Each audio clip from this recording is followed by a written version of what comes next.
aujourd'hui rassemblés à Avignon pour exiger le retrait du projet de loi Khomri.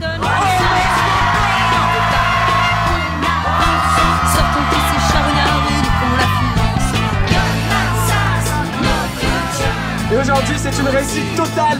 Le lycée était totalement bloqué. À 8h, à 9h, pas un seul élève est rentré.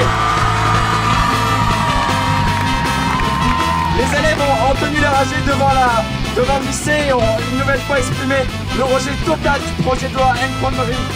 Face au licenciement facile, nous avons crié résistance. Face à la précarité banalisée, nous avons crié résistance.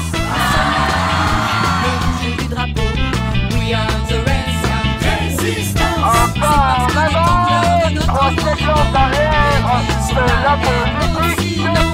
Dégageons les beaux parleurs et liquons les fachos. Expulsion, no future. Rétention, no future. EFL, no future.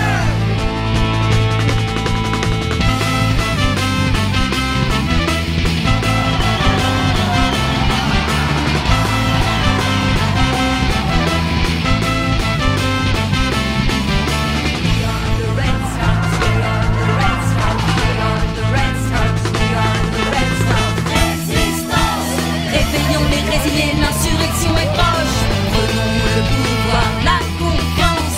Ne laissons plus les puissances s'en mettre plein les poches. We are the Red Scouts, résistance. Plus question de contempler l'océan de malheur. Rejoins-nous et prends ta revanche. Le bien vivre et le partage feront notre bonheur.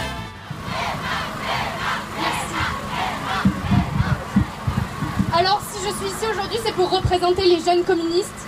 Si nous sommes là aujourd'hui, c'est tout d'abord pour nous battre contre la loi travail. Une loi de régression sociale, une loi qui pose plus de problèmes que de solutions, une loi de précarité, une loi de recul, une loi de mensonges et surtout une loi de division. Le gouvernement et le MEDEF tentent depuis plusieurs semaines de décrédibiliser cette mobilisation en dénonçant son manque de légitimité. Dans leur logique, les jeunes, par exemple, ne devraient pas s'impliquer dans les histoires des grands. Ils font peur, ils inquiètent par leur impulsivité, leur énergie, leur force de vie. Mais qui va le plus pâtir de cette réforme? Un actif de 55 ans ou un lycéen de 17? Ouais, c'est pareil. Encore une fois, le gouvernement tente de donner un sens à l'expression « diviser pour mieux régner ». Valls sait que sa loi n'est pas légitime. Il sait qu'elle peut conduire au soulèvement des foules. Il sait ce que peuvent représenter des Français unifiés pour la cause sociale. Il le sait et il en a peur. On voudrait nous laisser penser que les salariés peuvent négocier leur accord d'entreprise d'égal à égal avec leur patron. Mais comment pourrions-nous le croire alors que, je cite la réforme, un salarié qui refuse un changement dans son contrat de travail peut être licencié.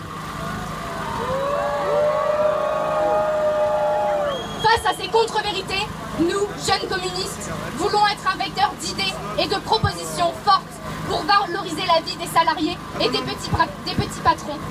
Ensemble, faisons preuve de logique en nous unissant dans le combat contre cette loi et contre ce gouvernement qui n'a de socialiste que le nom. Ensemble, faisons passer l'humain d'abord. Avec les nains, avec les jeunes, avec les salariés, les retraités, les actifs, tous ensemble, tous ensemble.